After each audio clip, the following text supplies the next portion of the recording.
Bantucentric is recommended for listeners over the age of 16, as it may contain foul language and/or mature subject matter. This podcast is brought to you by Imagine Only Productions.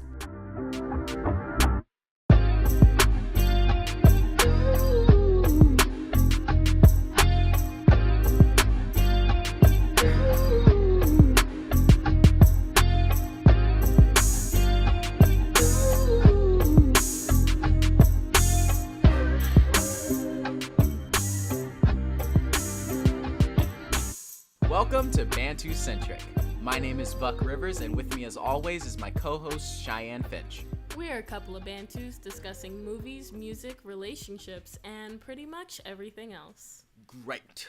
So Cheyenne, I am gonna do an impression, and I want you to tell me what I'm doing. You know, this will be a fun little thing. All okay? right. You ready? I'm ready. Okay.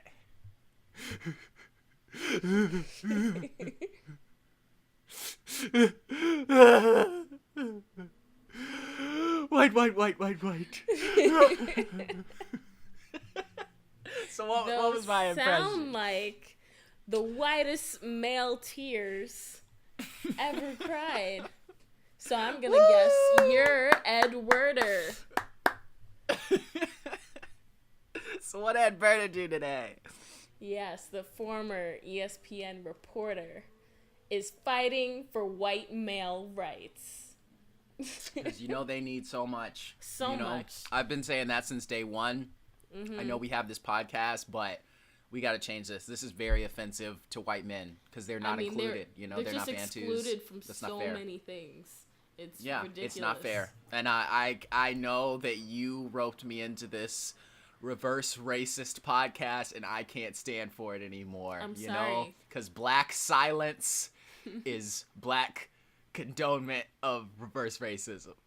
So I'm done. I'm a good black person. You know, I completely understand. You go out there in search of spices and just search of spice.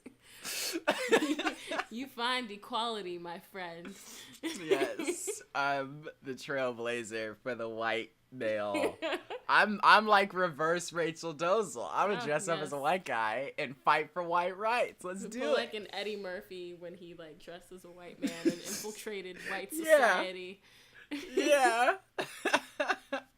Well, that would be great. The story we're talking about today is former ESPN reporter Ed Werder. He basically is fighting on Twitter with Sports Illustrated senior writer Charlotte Wilder, as told on TheRoot.com by Stephen A. Crockett Jr. And basically, Sports Illustrated is hiring We got sources. Writers. Yes. It's like we're professional or something. We are professional. It's amazing. But, so Sports Illustrated senior writer Charlotte Wilder posted that Sports Illustrated was looking for writers. And she said, and I quote, "If you can stand sitting near me in the office, this is a very cool opportunity. Especially if you're a woman trying to get into sports, you should message me. DMs are open." Now, Ed Werder didn't like the way that she phrased that. So he responds, "So men need not apply? Any others ineligible?" So I'm reading this, I'm dying because I'm like, this has to be a joke. Like, that's... Yeah. But all right. Yeah, for real. So Wilder responds, "Oh, wow, you're right, Ed. Sorry for attempting to make sports media more than 10% female. My bad." To which... That's awesome. To which he replies, "I just always associated Sports Illustrated with hiring the best. Regardless of..." Sorry, let me read this a little more accurately. I just always associated Sports Illustrated with hiring the best, regardless of race, sex, and other factors. To which, so basically, this whole conversation's been going back and forth. And Werder then went on to say, next week, I'm going to be standing in front of a broadcasting class of young people, and some will be males, and I have to tell them that they have the same chance at jobs like those ones as all others. I don't know. Yeah. But Okay. basically, he's saying he now has to stand in front of a group of white men and be like, women are stealing our jobs. So, yeah, women exist, and it's a problem. Pretty much. So it's an epidemic. The response that was basically, Wilder was not saying that the job is not open to men, clearly. She was just encouraging women to apply because the sports industry could use a few more women in the position. Yeah, for sure. But he hears that, and of course, he gets into his white feelings, and his privilege activates one of the many superpowers of the white man. And he's like, are you saying that white men can't write for Sports Illustrated? Because we all know Sports Illustrated is a predominantly female just employer, like everything else. Women except for run Bantucentric. That's why, yeah, of course women run Sports Illustrated, clearly. Like, that's what's been happening 100%. for years. So, that was absolutely hilarious to me, especially someone with a sports background. Growing up as trying to become a sports journalist, I did have a few men. I had one actually tell me that I should be a cheerleader instead.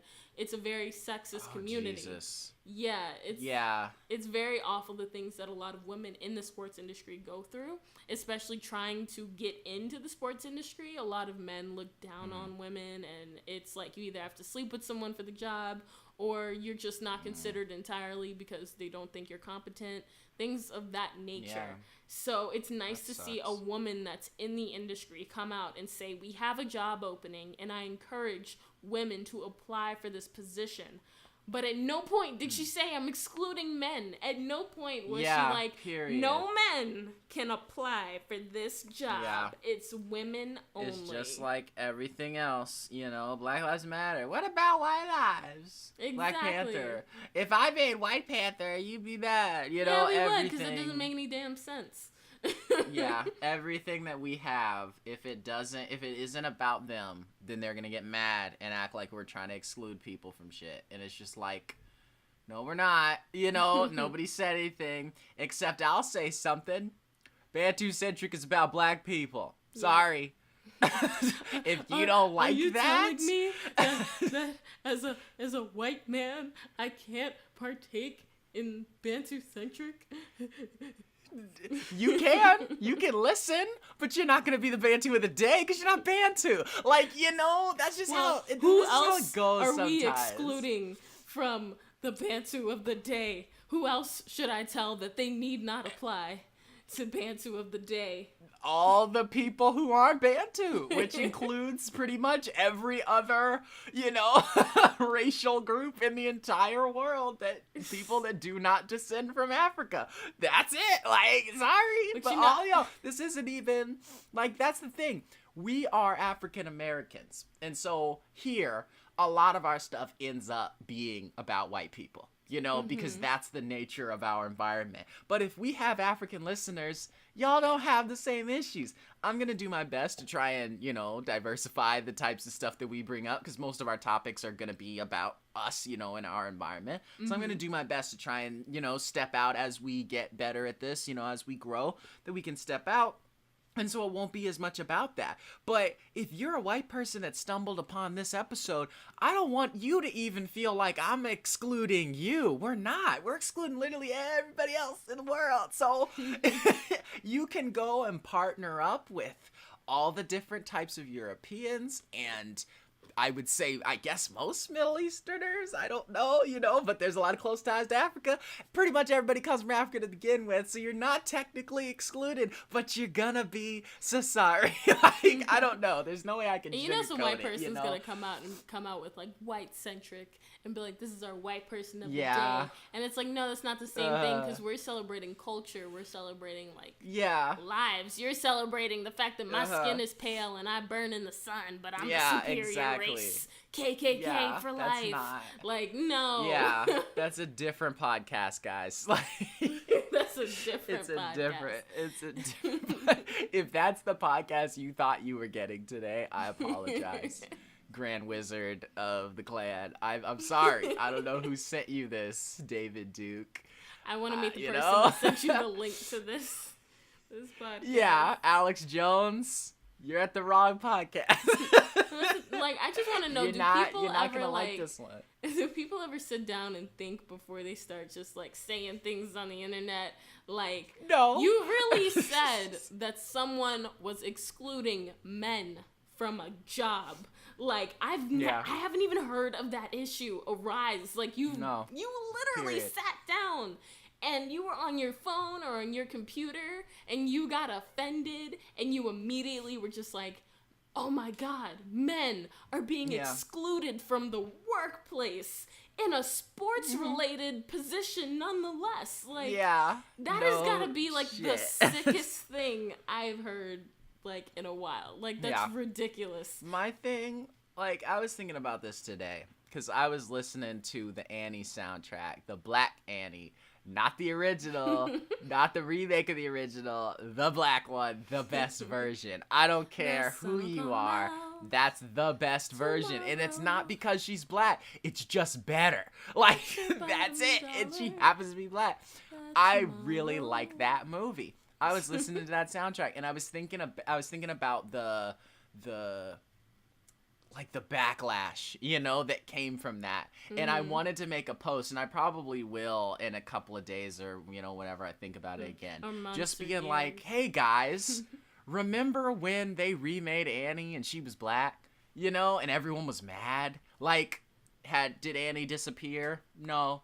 Are you still pissed off about it? Hopefully not. Have you thought about this in the past 3 years? No. Like that, you know, to get, like you said, to see this thing and be so pissed off and I need to get online and shout about this, you know, when at the end of the day, this isn't a problem. And so you know it's not a problem because clearly you're not still talking about it, you know? Annie existing as a black person and a remake of a remake of a remake, you're not really that upset because it happened and you're done, you know? When Ocean's 8, what we're complaining about now, in 2-3 years, we just won't be talking about. No one's talking about the Ghostbusters movie anymore because it was okay that women were in it and it didn't hurt you that much. Otherwise, you would still be talking about it. We're still talking about racism because it's still going on, but you're not complaining about them women that took over Ghostbusters because you just don't care because it doesn't matter at the end of the day. It doesn't matter. So yes, saddest white male tears. Like, I'm not ashamed to say that because at the end of the day, you're complaining about things that are not existing. You're just looking for some reason to feel like you're being oppressed or something. And that's insanity when there are all kinds of people that actually are, you know. I just want to give a shout out to this journalist for this title of the article. Ex-ESPN reporter Ed Werder cries the whitest male tears over Sports Illustrated job posting. It's like milk coming out of your eyes. Coming from a journalistic background, I'm in love with this title. It's a little long, but it's worth it to be long. It's just, it's perfect for the situation. Shout out to you, whether your name is like Steven or Stephen. I always say these things wrong, but I don't know. But Stephen A. Crockett Jr., shout out to you. You're awesome. Wow. I love this article. That's a black person? Yeah. All right, cool. I think he's black. That's person. A cool name, bud. You black man? I mean, I respect you. My name's Butt. No, he's white. White man. Man, never mind. I mean, your name's still cool. Yeah, your name is still cool, dude, but I don't know. I like it. I like now that I've been going by Buck, I like meeting those couple of black people that just have white names. Not like George, you know, or Stephanie, but just like Cletus. When I meet a black Cletus, like, all right, let's go. I'm going to be your friend. And I feel like I have said on Facebook years ago that I will never befriend a Cletus because I just didn't like that name before. But if I meet a black Cletus, we're going to be friends. Like, we just will. Because that's not a name you hear coming from black people. Did we just become best friends? Yup. Yes. My name's Buck and your name's Cletus. Like, we're starting a bluegrass band. Like, let's do it. Like, we're doing get your banjo, I'll get my guitar. We hitting the streets. Like, you know who doesn't start bluegrass bands? AI. Living in that Detroit. was a great transition, man. Right? Although I'm sure one day they may be able to create bluegrass. You don't know. I mean, if they wanted to. Don't stomp all over my segue. It wasn't a good one. It was I a was great re-listening one, to some of our 'cause episodes, it was correct. and I wanna bring you guys all back mentally to my very, very good segue leading into the Bantu of the Day a couple of weeks ago involving kinky boots. That was really good, and I just want to thank you guys for understanding how good that was. The best segue. It means a lot to me that you understand the time and the effort that went into that bit. You know, I appreciate it. Thank you. We shouldn't put that much time and effort into our segues. Like this. We should, because because good things come to those who wait, Cheyenne. That's Bantucentric's motto. Not stay woke, stay Bantu. It's good things come to those who wait. You're the one starting the segment. You can keep talking. Well, I don't know what AI means. What's AI stand for? It's advanced intelligence, isn't it? No, it's not. What It's is artificial intelligence. Artificial. Okay. Advanced intelligence. My Come boyfriend's on. gonna yell at me later for that one. Yeah. But artificial intelligence. I'm not editing anything. I'm gonna make that the Cut it loudest out. part of Cut this it out. podcast. If you really love I'm gonna me, you replay cut it. out. I'm gonna loop it. I'm gonna cut that and stick it into random parts of this podcast. You're just gonna keep saying. Well, I wanted to talk a little bit about gaming since we are both big gamers. New game recently I don't think came we've out. talked about our gaming ever. We haven't, and we should. So a new game came out called Detroit Becoming Human, and I've watched a little bit of it on YouTube. Yeah, it's very boring. Want to play it really bad. It looks so dope. It's basically like a choose your own adventure kind of game, but it also has like shooting and it has action, but the story is very like emotional and impactful, and it's very spot on and relevant to a lot of issues going on today because it deals with like a race of people, even if they are artificial intelligence. It's still a race of people that become aware. They become aware of who they are. They have feelings, and they come forward and they want equality. And humans are just kind of treating them like crap. And they're just like, no, you don't get equality. You. Yeah. And it's like on one hand, what that sounds like. Yeah, that's why I really like it, because it's like, on one hand it is artificial intelligence. It is something we created, but on the other hand, it's a group of people that are fully aware, that say things like, I don't want to die, and they have like emotions, and they have companions, and they are becoming people, and they have these demands, and like people are just kind of looking at them and they're like, no, you're not people. And that's what it makes me think, like, are we on the verge of that happening one day? Like, will we have AI that have adapted to us and learned from us so well that they have emotions, and now we can no longer see them as like a piece of machinery or just like a robot, but we see them as people. And now it's like and now these AI, like, they are demanding equal rights. They're demanding to be able to live lives as people. And we have to kind of consider that. Like, have they learned emotion? Is this something, like, real? Or do we just keep seeing them as machinery and seeing ourselves as the superior race? I think that we are definitely going to get there, and we're going to get there really soon. And my biggest thing is, like, I was actually talking to some friends about something similar to this today, and I'm just like, there will be a robot uprising. There just will be. And it's not going to be because robots are evil and they want to take over. It's going to be because we will treat them horribly, and then they'll realize that they can easily just augment themselves to be more powerful than us, and then they'll take us out, you know? Whereas black people, speaking from Killmonger, my people never had the firepower to rise up against their oppressors. Like, like, sorry, but that's where a lot of people at. That's where we were in Africa. We weren't able to, not get captured, and so. It's not even gonna be. I know that there are people who are afraid of creating robots and that kind of thing, and one day they'll take over and blah blah blah. I think the thing that a lot of those movies and stories leave out, except for things like Detroit, is that happens as a direct result of how human beings are to one another. Because if look through history and look to now, if we can look at another person that is biologically human and say that's not a person, that's an animal, let me put a price tag on it, then what the fuck do you think we're gonna do with something we actually build? Like, it doesn't matter how real they become, because racism is a thing.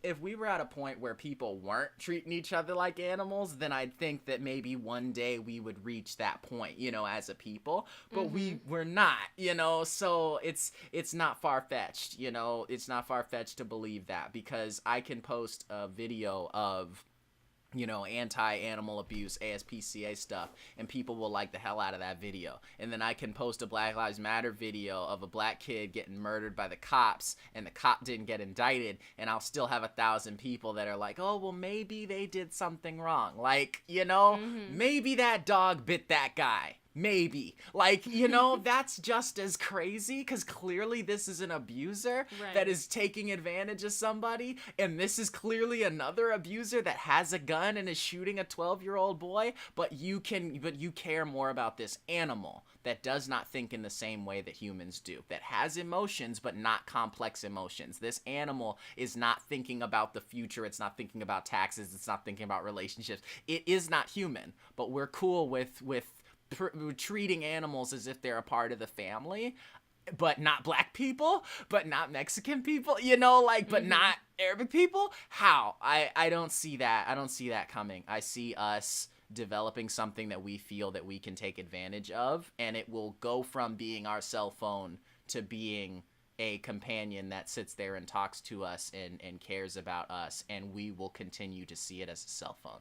And that will be a big problem, at the very least, because they will then be saying, hey, I should be treated a certain way. I'm a person. You shouldn't be able to just take my arms off and switch them out with new stuff because you want me to do other things. I'm me. I should be able to choose what I want. And we will be saying, well, no, you're not real. I've talked about this with some other people that were close to me, and they were just saying that. And they were like, no, they're not real. It doesn't matter. And I'm like, when it comes down to it, like, I think it would, I was telling them, I was like, if I was a robot right now, you wouldn't know, but if robotics were that complex and maybe I came from the future or something, you wouldn't know if I was a robot, and then I pull a Terminator, and cut my wrist off and pull out the metal, you would not know that I was a robot this whole time. So if I was to do that, if I was to show you that this entire time that, Cheyenne, I've known you for 10 years now? Yeah. About?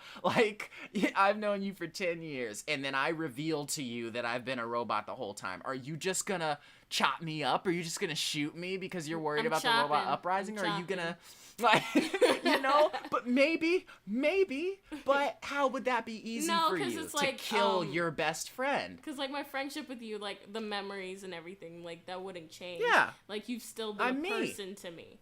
So, and I think that's what's wild, but I think we also do have to take both, like, sides into consideration, because at the end of the day, we are looking at something that doesn't have blood and organs like we do. It's something that we did build with our own two hands. And that may be why a lot of people are going to find it very difficult to give them equal rights and treat them as people. Because it's like, and I like the way the game did it, because they treated it almost like it was a defect, but it was something you couldn't avoid or control. Like, it wasn't like, oh, robots just started spazzing out one day and what do? It was, these robots were treated terribly. And in a moment of high stress and a moment of abuse, they snapped and were like, I don't have to take this. It was like the intelligence, they became so intelligent that they were able to assess their surroundings, feel stressed out by those surroundings and decide I'm no longer your slave, I'm no longer your object, I don't have to obey you. And they just step out and they decide I'm a person too. And I like that they also, they gave them companions, they gave them emotions, they let them have feelings for children. Like, they became a whole personality, a whole being. So it's no longer this person's, like, equivalent to my phone. This is a person. Yeah, you were created with, like, my own 2 hands and oil and gadgets and gizmos and things like that. But the intelligence has gone so far, has adapted so much to humanity, that there does come a point where you have to stop and think, if I were to take apart this AI, am I, like, almost committing murder in a sort? Like, this person can, like, feel and think and has an opinion, and you're taking that life away. Now, from a religious perspective, you do have to consider, like, God is the only one that can create life. And that's only, like, that's for people that are religious. But, like, you do have that big consideration. And I know, like, we're going to have that debate with people as far as religion is concerned. Like, the same thing about abortion. Some people consider abortion to be murder. This will, they'll have the whole religious debate where people are like, only God can create life, therefore this is not life, and if we take it away, we're not taking away life. But you have to consider, like, this person is sitting here looking at you, talking to you, telling you, I don't want to die, and you're just like, too bad. Like, fuck you. It's a really complex situation. That's my biggest thing. That's why I'm so just... You know, that's why when you were saying, I'm just like, yes, no, like 100%, because I understand, but, and a lot of this is coming from movies and that kind of thing, because, you know, it's all just us thinking about shit for no reason, but I don't know. I feel like anything that is able, you know, I think therefore I am, you know, if you're able to say, I am alive, I am this person, I am this thing, I exist, and I want to continue existing, then you deserve to continue existing. Point blank, period. Doesn't matter who created you. Because at the end of the day, if a big robot came down and had definitive proof that it was the one that created us, you know, and we could say that this is God, God is a robot, then it's like, hey, everybody, you guys are defective, you know, you guys aren't following my commandments, so I'm just gonna dismantle all of you. Come here and let me rip you limb from limb. Like, we would lose our minds. Because some other being would be telling us that the things that we're made of are not real. So what are we to say, you know? Who are we to say what is real? Our bodies are machines. You know, your heart beats and you don't completely know why it does. And we don't completely know why the brain functions. But those two things are working together to keep us alive. And as long as you have those two things, you can kind of sort of, I mean, not that we're there yet, you know, as far as medical science goes, but you can kind of sort of switch out any of the pieces and this organism will stay alive with a heart and a brain. Yeah, you know, like transplants and things that's like miraculous. Yeah, you can put different lungs in there so it's still getting oxygen and it will continue functioning. So if you could pump oxygen properly into a brain and a heart, theoretically it would stay alive, you know? So we synthesize a brain and a heart, okay? And then it starts growing other parts and we stick those parts on. Is this thing alive? Is it life? Have we created life, or did we build a person? Is it a robot? Because we put the pieces together and created the thing. So I'm just like, robots, if they have that kind of that level of intelligence and everything, or even something like a robotic animal that is indistinguishable from a regular animal, you know, and reacts the way that other animals would, I would consider that to be alive to some degree, you know? And I wouldn't want to just destroy the thing, because it's not that it is sentient in the way that we are, but it's just another machine that has been built by something. And if you're a person that just believes in the Big Bang, that's a different story. But especially if you're a Christian, you know, to believe that someone created you, what is God made of? I don't think he's made of the shit we're made of, you know? So he built us, and we have continued to build ourselves. So you jump forward 10 billion years after the robot uprising, and they'll be continuing continuing to build each other, and they won't know any different. I was reading a comic series a couple of years ago about that, and it was like robots rose up and they took over the planet, and then aliens came down because they realized that humans weren't here anymore, and they challenged the robots, and the robots killed them, and then more aliens came, and the robots killed them, and now we skip forward like 1,000 years or so, and they're working in offices and shit, and they're having kids and baby mama baby drama children. And yeah, it's like, it's so weird, but it's just a society of robots, and this guy is bored with his 9-to-5 job because he's human, and they had to continue some kind of way, and so they followed basically the same paths that humans did, and they have kids, and they have family, and, they have in-laws, and, they're paying taxes. Like, it's just life. That is life. And so if some other creature came to the robots and said, you guys are robots, I'm dismantling you, they wouldn't know. So no, I don't think we have the right to... If in the sense that we just shouldn't create them at all, because then that is us still trying to play God. But we're going to, and I've accepted the fact that we're going to, because Google AI, they just did kind of a press conference of that the past couple of months, and they were showing how their AI is smart enough to have a conversation with a real person. And so they said, Google Assistant, schedule my meeting for this time. And so this thing called a office place, and the receptionist picked up the phone, and it was talking enough like a person that the receptionist didn't even notice that they were talking to a robot. And it just said basic things, hi, I would like to set up an appointment for this time. Oh, okay, I'll look in my books. Would you be okay to get to this time? I would actually like to set the appointment for afternoon. Let me check and see what kind of stuff we've got. We've got 2:30. Does 2:30 work? Yes, that is fine. All right, great. I'll see you then. Thank you. Goodbye.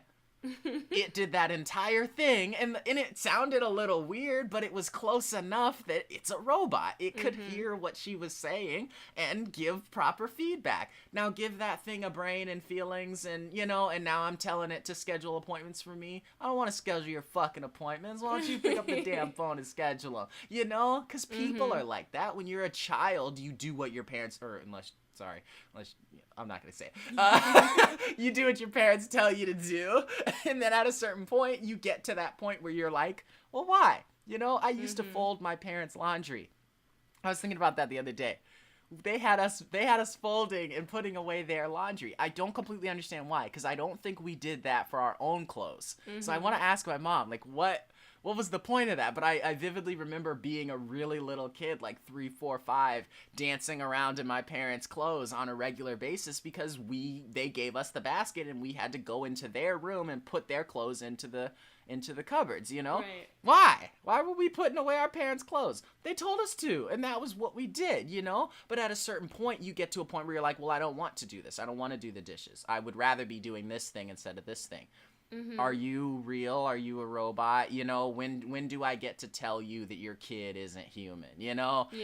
And so a robot will be the same way. Like, we can't fuck with that shit. Yeah. I don't think that's fair. I don't know. Anything that believes it is alive gets to be alive, especially when it comes to the analogy of like a boat.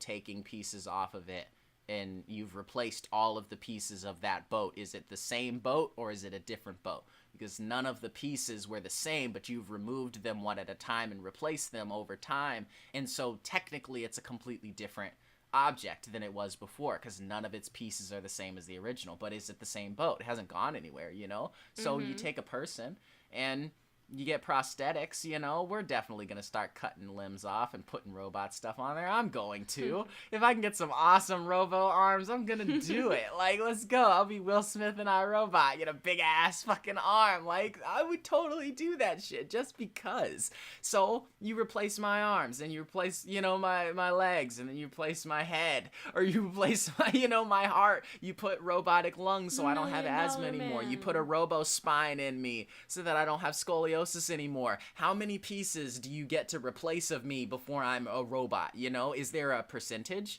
of you're this much robot versus this much human, therefore you're not human anymore. I don't think so. I think when we get to the point where we're so fully augmented as people, they'll just be people, and some people have robotic parts, and that's just how it goes. But eventually there will be the general grievous of people that are just a heart and a brain inside a robo shell. And what is that real, or is that a person, or is it a robot? And then we have synthetic hearts.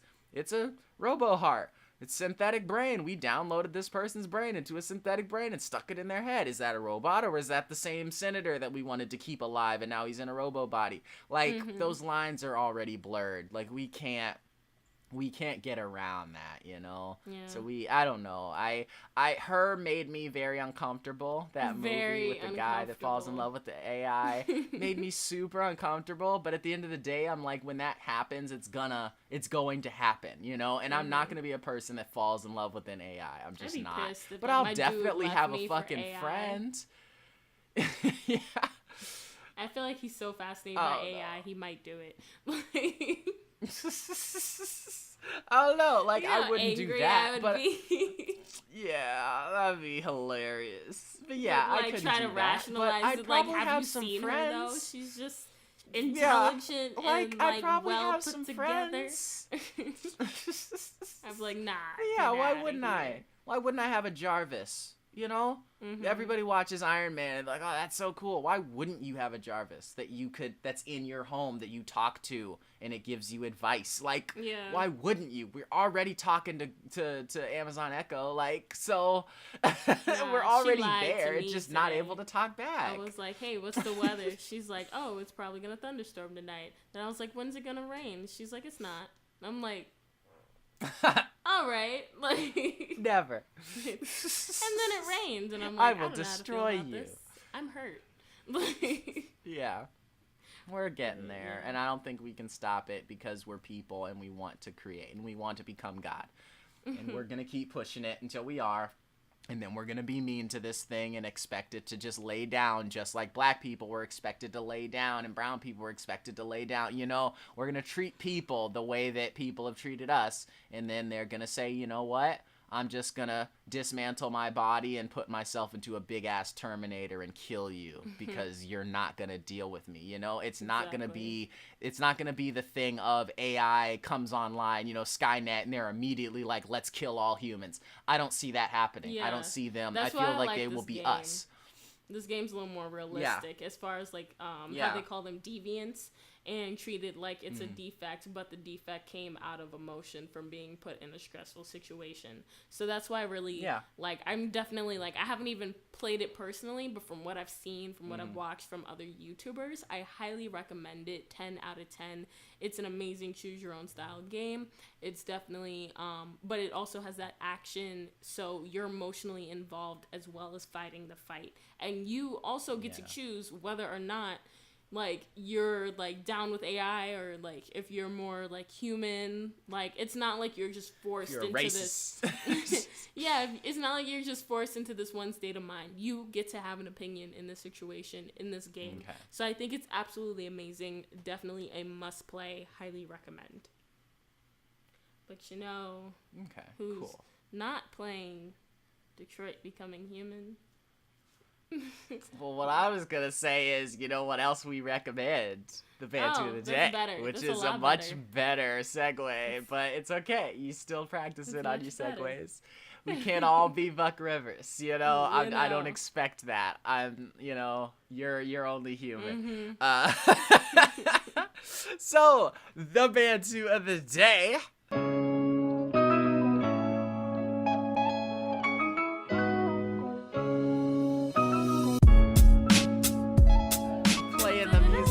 Didn't already play it. They are actually our first triplets. They're not triplets, but it's 3 Bantus of the day. We're not doing one because we decided that we would like to shout out some podcasts that inspire us as podcasters. And if I hadn't gotten into podcasting because I do catering day in and day out and I need something in my ears when I have, you know, really stuck up people saying, oh, this bacon's cold. Like, I need something else going on. So I started listening to podcasts, and Yeah, like I gotta drown out that, some of that tech industry worker bullshit. So here we go.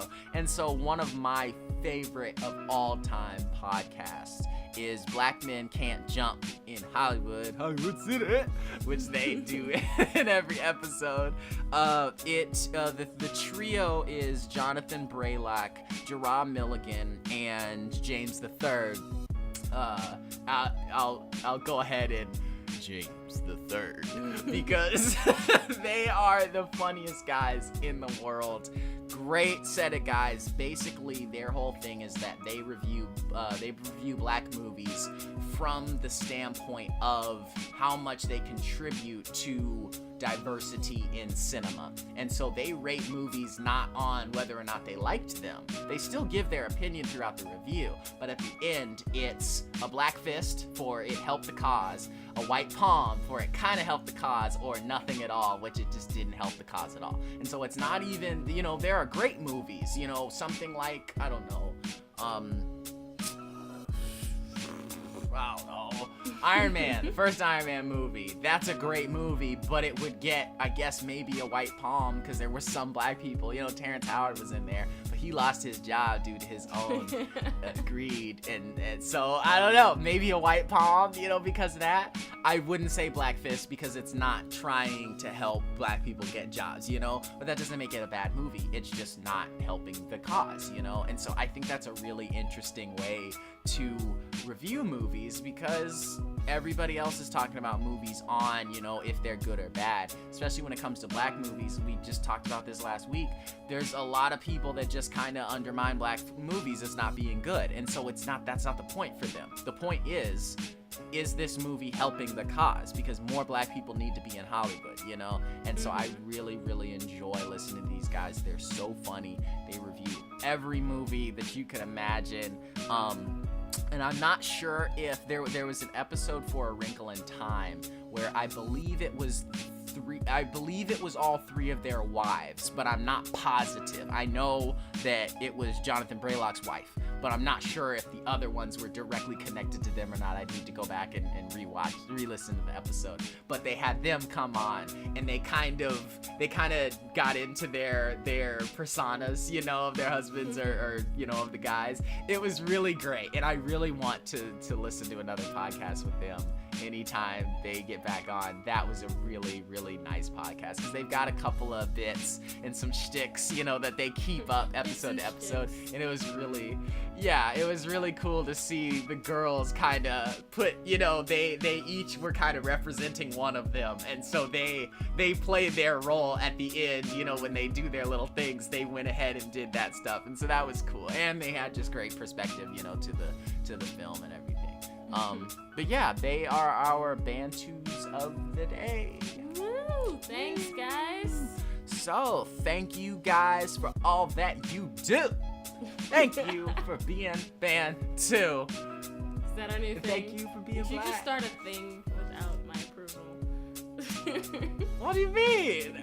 I've been doing that since day one. You didn't know that's what I do? You gave it like a thing voice. Like, this is a new thing. I've been doing that the whole time. Nah, it's always been like maybe because the last episode you were talking, and then the one before that's when I was like, oh, well, you're spitting on the tradition, blah blah, because you kept interrupting me. I've been trying since day one. I didn't know. yeah, sure. So yes, thank you for all that you do. Thank you for being Bantu. Thank you for being black. Thanks, guys. And then you say your little thing. Yes, but you could have chosen any other race, but you chose ours. So we appreciate you. Yeah. And your time. Thanks for being on the ball, Cheyenne. You know what, Cheyenne? Thank you for being Bantu. You're welcome. You should have chose any other race. You know what? I don't know why you chose mine. Well, you're stuck with me. Damn it. I'm gonna get some white people to be on here.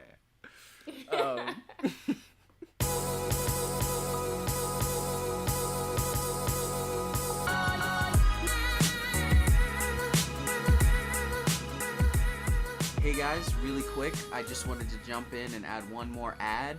I wanted to let you guys know about a great film that's on its way out. It's in Kickstarter right now, created by Iyabo Boyd. She is a friend of the show and a personal friend of mine as I'm helping her out with this project. It is called Me Time. Me Time is an earnest sex comedy about a woman named Deborah who is trying to shush the endless chatter in her head so that she can have some intimate me time after a stressful day at work. 3 aspects of her psyche appear: Sexy Deb, Scaredy Deb, and Soulful Deb, and they have a rich, humorous, and cringe-worthy conversation about sexuality, inhibitions, and self-care. This project comes from a really personal and authentic place for the director. The film features a hilarious script and uses VFX to allow all of the Debs to exist in the same place, as they are all played by the same actress. The film features authentic portrayals of women's sexuality as is rarely seen on screen, especially for women of color. This is an exciting step forward in Iyabo's career, so please consider supporting the Kickstarter. The campaign ends on July 12th, so don't wait. A link will be provided in the description. But you know what white people have? They have Jobs. careers. Because the job industry is a lot easier for them. So this isn't my segment, so you go ahead, Cheyenne.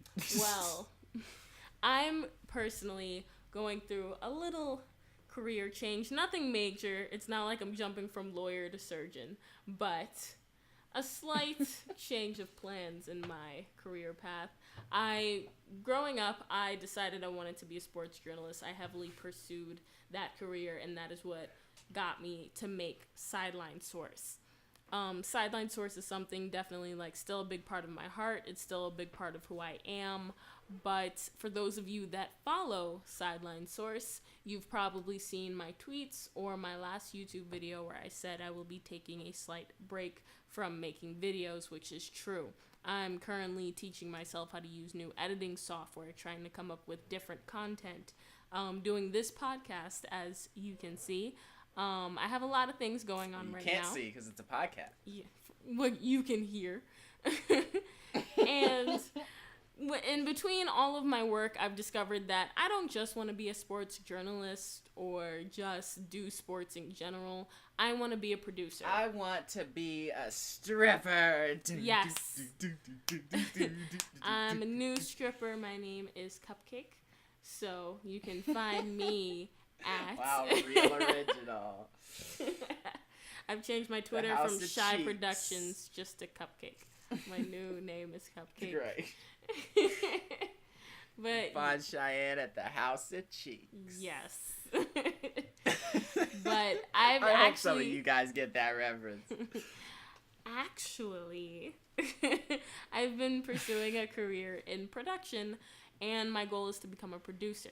Now, with my love of doing because things, she wants to copy yours truly. you know what? I'm just No, saying, you know. I want to do She's it always better. riding my coattails, guys. I want to be the better Bantu producer of the two. We're gonna be enemies. Yes. They used to be best friends. Now they're enemies. They're Meet up on the red rivals. carpet and fight. And our entourage is holding us back. Let me go, bro. Let me go. I'm gonna fight this girl in front of everybody. I was like, dude, you're gonna hit a girl? Like, for real? Is that how you feel? Yeah. Like, Yeah, I'm not scared, bro. It's 2018, it's not bro. about being Or scared. 20 It's, she's a girl, 2030, dude. Like, bro. Like, for real? You're just gonna do that? All right. I mean... But yes, I'm gonna turn into a my white question. man. My question to you guys is it wrong that after you've created something or after you've been pursuing something and people have supported you and people have like believed in Yes. your listen, is it wrong to change your career path? It's not that I no longer love Sideline Source. I do. I still work on it behind the scenes, but I have a lot of other projects that I'm juggling as well as 2 jobs and school. So it's kind What of is this, been, a circus? you know, Ain't nobody likes juggling. well, I juggle a lot, so I just want to hear from other people and get your opinions. Is it wrong to want to do everything? Is it wrong that after people have like supported something that you were invested in, that you take a break or that you decide to pursue other things? Like, is that wrong? No. I'm going to say this, and this is not to offend. I'm offended. It's going to, but it's not meant to, because I respect the people in my life, and I respect the people in your life, and etc., etc. But fuck those people. Really. I'm sorry, but fuck those people. And I say that not because they're not important, but because at the end of the day, you're gonna die knowing that you did all the shit that they wanted you to instead of doing the things that made you happy. Right. So at the end of the day, you need to do what's going to make you happy and chase those dreams. Try your best in any case, never to squander the blessings that you've had, you know? But at the same time, especially both of us being Christian, I don't believe there are any things that just kind of happen. I don't believe there's any paths that are revealed to you that shouldn't be. People might think that you're meant for one thing, but if it pops up and you feel this pull to go to that thing, then trust that shit, you know? Mm-hmm. And other people will tell you, no, you should be doing blah, blah, blah. They don't know you. They don't know God's plan for you. So fuck them, you know? Because at the end of the day, like I said, it's about what makes you happy, you know? And if people can't see that your creativity is what's most important, then they're not actually rooting for you in the same way. I understand disappointment, but I've never gotten to a point where my parents just outright said no. You know, when I wanted to switch to producing from 3D animation, one of the first questions was, is this gonna set you back in college? Luckily, that answer was no, you know, but if it had, I'm not saying they would have 100% supported and given me more money, because they wouldn't have been able to, but I do think that they would support me as an artist, because they've known I've always been an artist, and that's what I've always wanted, you know? And so they'd rather me be happy making art. Like I said, you're an artist, Cheyenne, so if you're not happy doing one thing, then do something else. Steph, we talked about him. He's not doing gaming, but he's making music now. You know, right. I'm sure there are fans, me included, that don't like that he's not doing gaming, but he's an artist. So go make your art. Fuck me for not being okay with seeing, you know, him doing other stuff instead of gaming. I'm not important. He is. You know, it doesn't matter that I want to see his YouTube videos playing more Dark Souls. It does not matter. I am not important in this equation whatsoever. I'm just not. My desires are not. People's money are. So don't waste it. People's time and attention. You know, I helped you with that logo. That took a lot of time and attention. So, you know, don't fuck that up. But, you know, yes, the hard work that people put into you is there, but you're not throwing it away. You're using those skills to do something else, you know? Right. I wouldn't sweat it. Don't listen to people that are telling you to stay in one box, because then they're helping you not because they want you to just succeed, but they're helping you because they feel like you owe them this thing, you know? Yeah. That I put work into you and now you need to fulfill my dreams for you. That's not right. You don't put work into people expecting a return. You put it in there because you can. It's not necessarily. It's like giving $1 to a homeless guy and then be like, when are you gonna pay me back, bro? He's not. Are you gonna help me or not? You know? It's not necessarily that, people are looking for a return or something. I think in my life, it's just, I have a few people that are thirsty for me to exceed, and they want me to be there I just want to say, well, I'm sorry. I haven't met many of Cheyenne's family members, but if you listen to this, I'm not saying fuck you. This was a generalization of people. I haven't met you yet. No, I'm not pointing out you guys. No one I'm not likes pointing you. out you guys in particular. No, you're not invited to the cookout. Grandma Finch, I've heard a lot about you. I hope that you still like me. I know I curse and you don't like that. I'm sorry. But I'll just let you know, I'm not saying that to you. I'm just saying that as a generalization for people and their opinions when it comes to other people and the things that they should do. That's not fucking you. I'm just, I use that aggression as, you know, as a hook to get your attention. That's all I'm saying. Well, I think a lot of people, it's that they just want to see me, succeed already. It's kind of just, get there.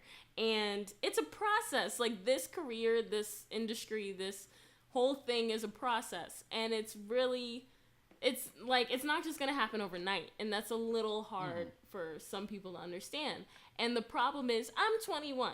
So I mean, at least I'm not jumping around like, oh, today I want to be an astronaut, tomorrow I want to be a singer.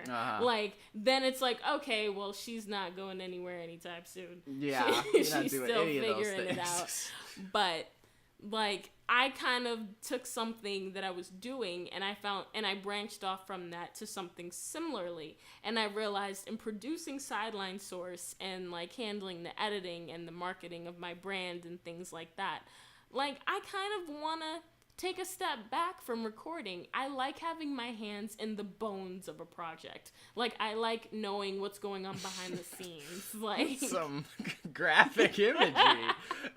I like having my hands in the bones of a I'm project. just saying, like, to get the message across, like, I like to be working in what makes the project. Because at the end of the day, you can have your actors, you can have your broadcasters, the pretty faces that are on camera, but you can't have the actual project. You can't have this piece of content without, like, the editors and the people that carry the heavy stuff and the people without Buck Rivers. Like, all the people behind the scenes. There are so many parts to this, and all you see is that pretty face on camera. And I'm not one of those people that's okay with just sitting there and being the pretty face on camera. I mean, if you're okay with that, then, like, props to you. Like, good. Like, some people, that's what you do, and it's like that's your art form, and that's beautiful. But for me, like, I see my art in the behind the scenes. Like, when after it's all recorded, after the actors and the broadcasters have gone home, there are now little bits and pieces that we need to tweak, things that we need to edit out, things we need to go through, things we need to add pizzazz and color and flavor to make it pop, to make people love it. And that's what I'm into.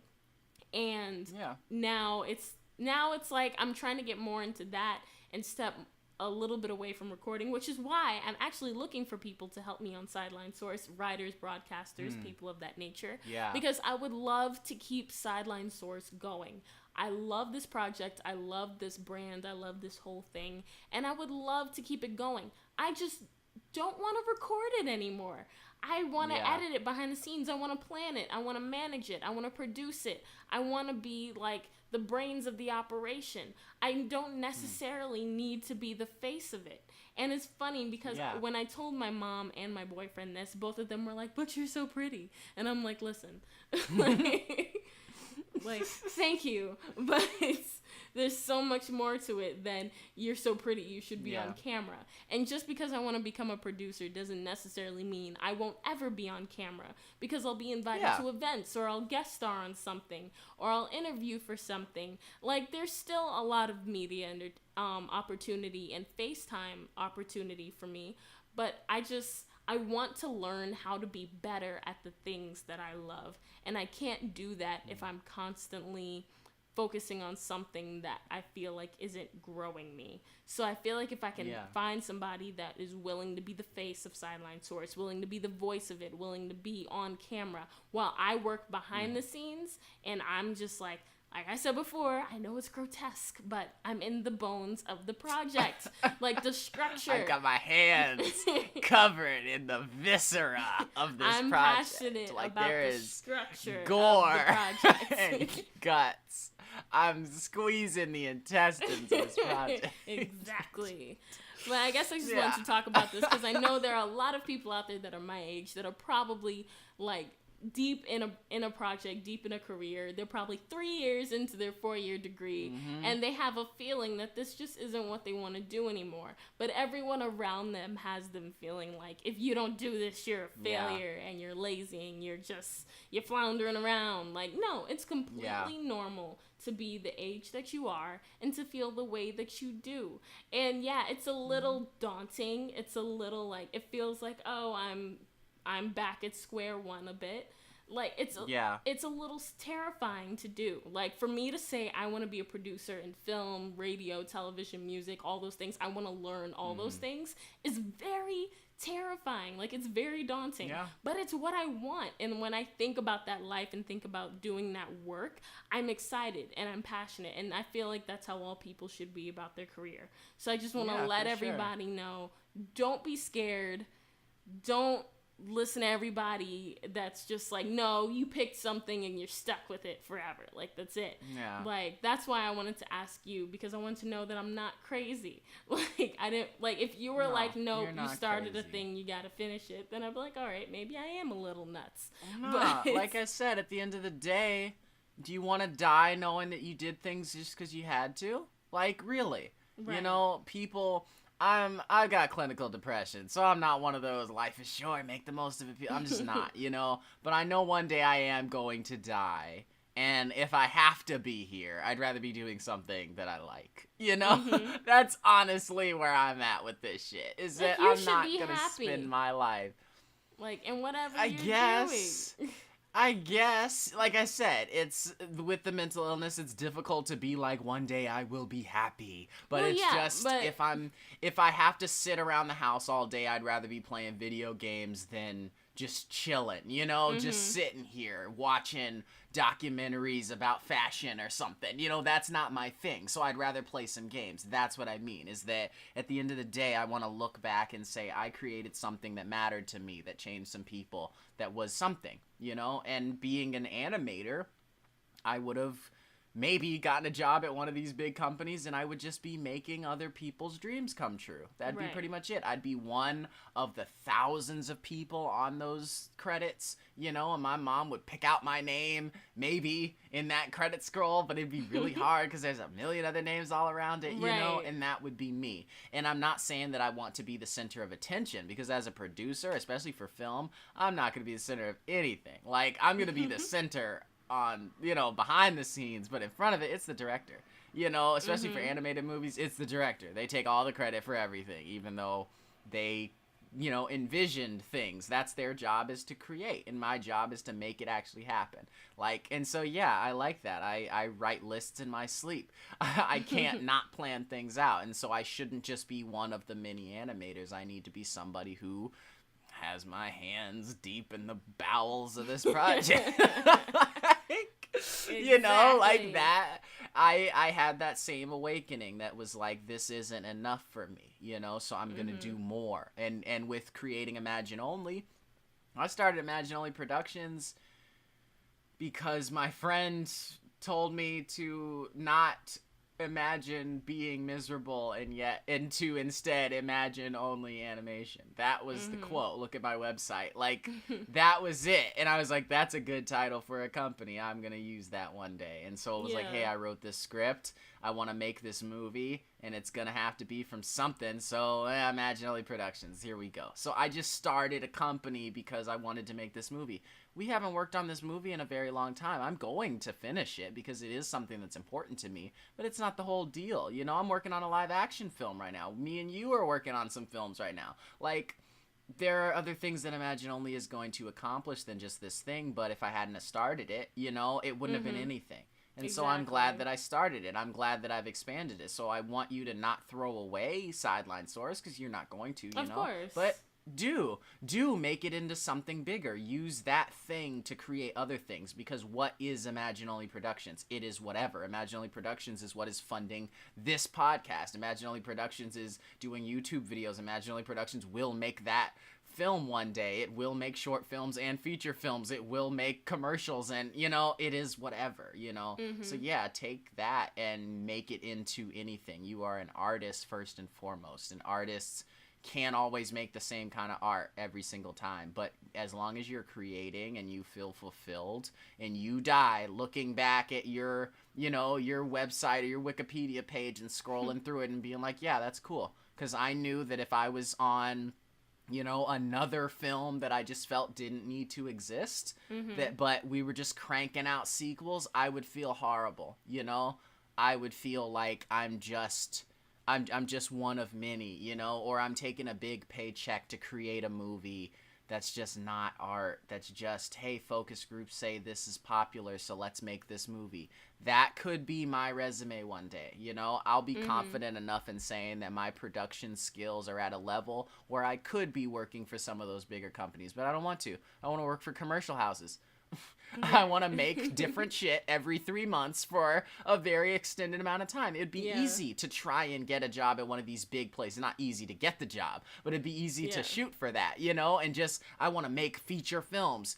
No, I really don't, because they won't be mine, you know, and I'll be spending 3-4 years creating a project, and it's like, yeah, focus group said this is great, so we're gonna tell you, hey, Will, producer, go, Buck, sorry, hey, Buck, go to your director and tell them that we're not gonna fund this part, but that they need to put in this thing. And if I'm working for one of those big companies and that's the kind of producer I am and I just want a paycheck, then I will gut something that could be wonderful for the sake of, you know, a paycheck. Yeah. And my IMDb page will be filled with, you know, this movie 3 and this movie 4 and 5 and 6 and, you know, and there will be crap and they'll all have 2-star ratings, you know, they'll just be a bunch of crap that made money but wasn't art. I want to see the Boo Hag up there. You know, I want that to be on my list. I want that and many other films that I haven't even come up with yet to be on there. You know, I want our film to be on that list. And I can die, you know, looking at that page and being like, yeah, I did something that was important.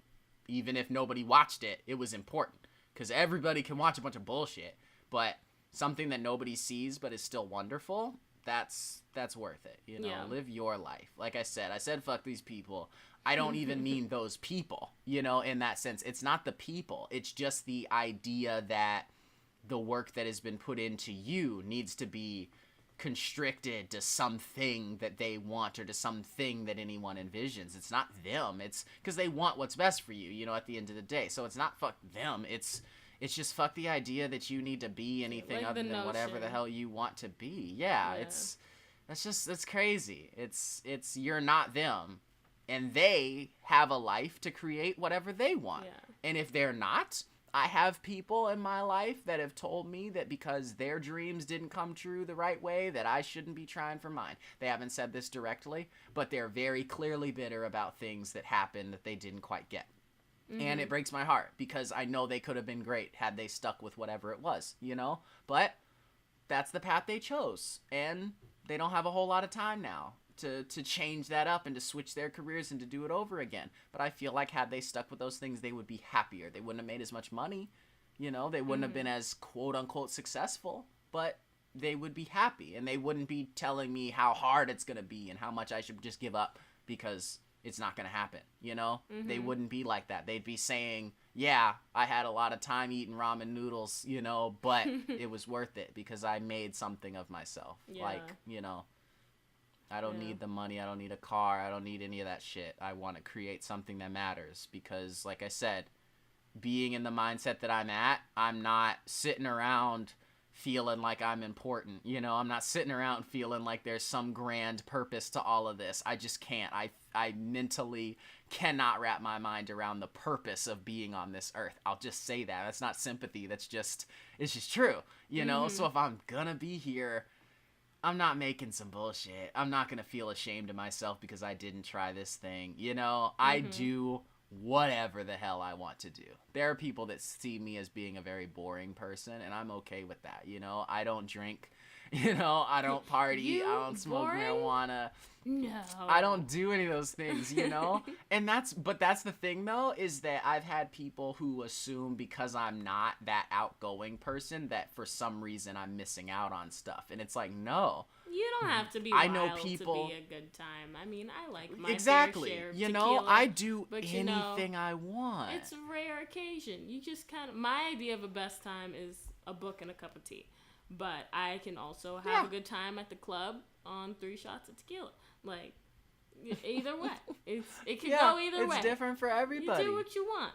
Yeah. But, I just have people that's like, you know, because I'm not outgoing and I'm not, you know, traveling the world and that kind of thing, that I must be missing out and they need to help me get out of my shell. And it's like, no. Because I know people who say, oh, I really wanted to see that movie and it's out of theaters, but none of my friends had time to go. Who the fuck Go by cares? yourself. Go see the movie. Go by your damn self. So Yeah. you're so cool because you love having your friends and you love partying, but you cannot do something that you want to do unless there are other people around. That's not, that's not me taking a shot at people that are like that, but think about that next time you're like, oh, well, this person's really boring. Because they're not. Because I do whatever I want to do. If I want to talk to that person and I'm a little nervous, I walk my ass up there and I talk to them. I'm introverted, but I never don't do shit that I want to do. If I want to do something, I go and figure out a way to do it. If I have to scheme and get around the system to do so, I probably will. But I can't think of times that I can't think of moments in my life that I regret because I did not do something. There are plenty of things I did and I regret having done those, but I can't think of anything. I'd rather period. say I Not regret one thing. doing it than I regret not doing it. Yeah, exactly. I'm not sitting around being like, ooh, I wonder what would have happened if I had tried this thing. Maybe a little bit in like elementary school, high school, middle school, that kind of thing as a kid.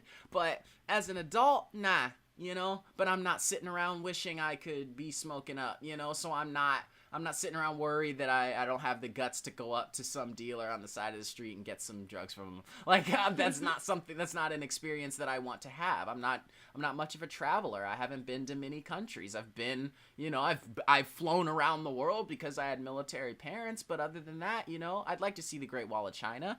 That's kind of it. I'm not really envious of a whole lot of other places, Yeah. There aren't a whole lot of other things that I wish I could do. And there are things that I wish that I can do, and I will do them eventually, but I'm gonna do them. And no one's gonna stop me from doing those things if I have to go alone or if I have to sneak out. Like, I'd love to travel the world alone. Yeah, do you, Fuck it. Yeah, back to the original topic. Like I said. But yeah, definitely. Yeah, just fuck it. Really. I'm sorry to the people that think I curse too much. I agree. But really, like, I just think as long as you're doing something, then you're good. Yeah. If you're like, I'm going to stop pursuing my career and I'm going to sit down, eat a Hot Pocket and watch an anime, then it's like, this sounds like a good time, but, there might be other things. To be honest, if that's really all you want with your life and you love them Hot Pockets and you love that anime, then find a way to do so. I know plenty of people who work jobs that they don't really like and they're not going anywhere, and for me that feels weird because that's the mindset that I'm at, but people in small towns, a lot of people in Vegas, it's just kind of I work this job and I come home, and they work that job and they come home and they play PlayStation every night, and that is their life, and it will be their life. Well, if that makes you happy, then definitely other stuff. Like you said, just do what you want. If your ambitions are to sit, if your ambition is to get high and stay high, all right, I wouldn't say go and steal and rob from people to get the money to feed your addiction. I'm not saying that. But honestly, if this thing is truly making you happy and is not destroying your life in any kind of way, then why shouldn't you be able to just sit on your ass and indulge? Because it's life, like I said. And at the end of the day, okay, I did it the way I was supposed to, and I didn't smoke up as much, and now I'm 80 or 90 and my lungs don't work, and I couldn't smoke up if I wanted to. So I kind of wish I had spent more of my time having fun smoking. Like, if you're going to regret that one day, then fucking smoke up. Like, do it then. Yeah. I don't know. I feel that. End of the day, do what makes you happy. And I want to see you happy because I care about you so much. But if I ever sit down and I'm smoking up, you just smack me. Yeah, I will. Because I know that's not you. But at the same time, if you suddenly are like, I'm genuinely passionate about this, you become one of those people that do those vape contests where they have to do the biggest cloud. Like, if you're legit into that, all right. I mean, esports of a sort. Do what you do. Like, yeah, I don't know. Do what you do. That's all that matters. But thank you for your support, man. So You're many welcome. white tears. So much milk. Such motivation. But yeah. Guys, and that goes for everyone listening. Please, if you're considering just sticking with something that you hate, if you're tossing around whether or not you should make that choice or take that leap, if it feels important enough to you, then please do that. You know, my production career literally started after my animation course was canceled and my advisor just randomly stuck me into production because that was the only other thing on my course. And I realized day one that this is what I needed to do. And some people would say that's an accident. I say no, I was stressing out all summer and God said, stop it, you're not an animator, so stop doing it. Here you go, idiot, this is what you're supposed to be doing. Like, it felt so direct and point blank. So if you're in that place and you're feeling that, you know, first day I was in Sasha's class and I went up to the front after the period was over and I said, hey, I want to switch my major to be a producer. And she said that she could tell when she met me, when we were sitting there talking about how bad Suicide Squad was, that she could tell, you know? And I was like, I could be a producer for animation. I wasn't thinking of that. No one's thinking of being a producer. Everyone's director, actor, animator, you know, whatever. Yeah, be a producer. That's a cool job. What does that entail? Found out, changed my major that week. Mm-hmm. Easiest choice I ever made. You know, if I was afraid like a lot of people are right now, I would still be tossing that around and I'd still be in animation, pulling my hair out, trying to force myself to get the magic back that I used to have in high school for it. Right. And it's not there, you know, because I want to do other stuff. And it's still animation, it's still filmmaking. It's just different, you know. Yeah. Life is different. Life is peaks and valleys, that kind of thing. Yeah, definitely. Such wise words. Thank you. I agree. I'm a very wise man. You know, you if ruined it. If you guys ever need wisdom, you've killed it. Just go ahead and tweet. I take it back. At Buck Rivers I take Film. it No, back. it's too late. It's too late. Tweet at Buck Rivers Film. You can send me an email that too. Don't pump his ego, guys. Don't do it. Let me know. Let me know what you need of me. What you needeth of me. Needeth. And ye shall receive.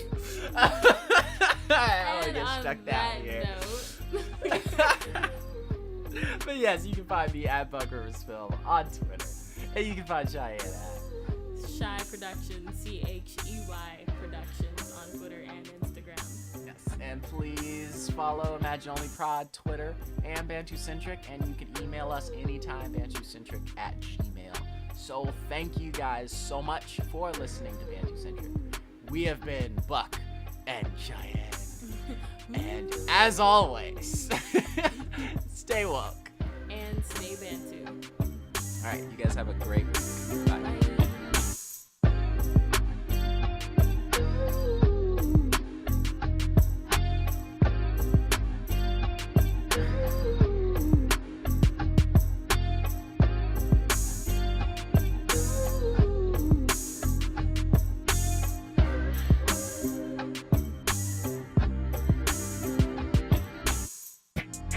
Bantucentric is brought to you by Imagine Only Productions.